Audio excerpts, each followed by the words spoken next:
When your team doesn't have the ball, you're trying to get the ball back from the other team. Your job is to try and defend your player, but also try and get the ball back, and you can do that by throwing a series of checks. Some checks are legal, some checks are illegal. We're going to go over which ones are which and try and set you up with some checks that will allow you to get the ball back for your team. First of all, if you throw a check, you're allowed to check the other player's stick, and you're allowed to check the other player's hands if his hands are on the stick. You can check his arms, but you've got to make it as if you were trying to get to his stick in the process. If the other player drops their free hand off the stick, you are not allowed to check that free hand. You must make an attempt to come around and get on the stick. So throwing checks, they must be thrown on the stick or on the hands that are holding the stick. Checks that are illegal are slash. And a slash would be any check that's brought back from here with too much velocity. So when you throw a check, you want to throw it from a closer and shorten your stroke to here instead of throwing your check from back here. The reason is, one, you're likely to get a penalty, which is illegal, but when you throw a check from back here, you take yourself out of good body position for playing defense. So when you throw a check, you want to be in good body position, feet shoulder width apart. You want to be on your man, and as you're D'ing him up, you want to throw your check by swinging the stick head around and trying to generate velocity at the top of his stick or across the shaft. Okay? There's a series of checks that you can throw that are going to be more effective. One is to put your bottom hand on his hip and come around this way. Once you do that, if he moves his stick back, put your stick out. If you try and come over the top, this is an over-the-head check, it's very risky. Some coaches do not like you to throw an over-the-head check because as you go over the head, you expose yourself to an offensive move. So the over-the-head check is something that you've got to be very careful with, but it is an effective check. You can drop one hand off the stick and throw a check like this, where you let go of one hand, come around this way, but again, any check you throw is going to put you defensively at risk.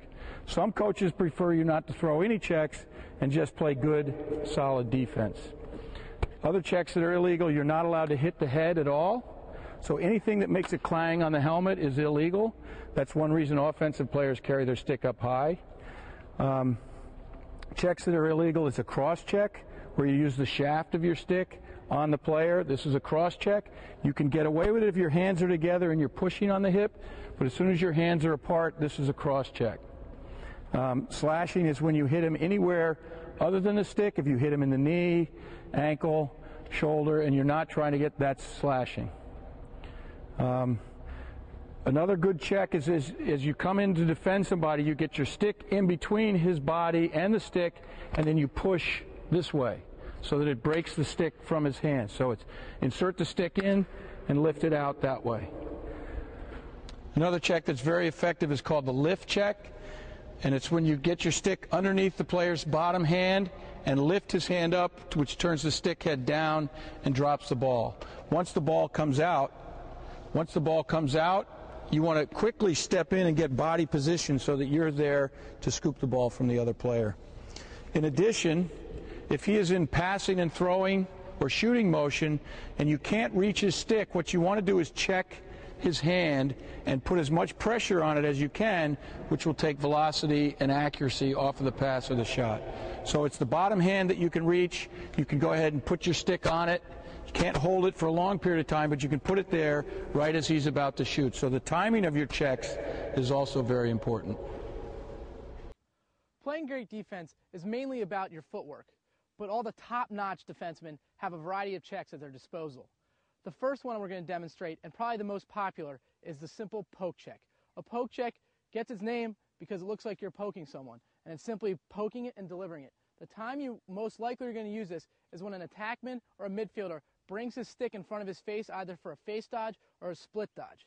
But there's things that you have to be cautious about when you throw this check.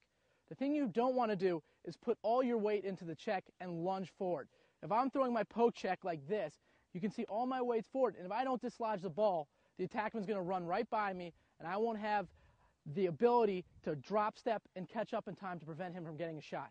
So make sure when you're throwing the poke check, you throw it, and when he makes a move in front of his face, you throw it towards the torso.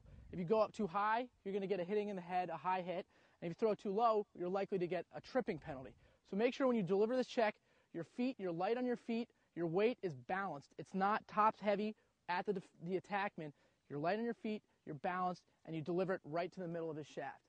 If you can learn the basic fundamentals and become a great poke checker, you take away a lot of the options of great dodging attackmen.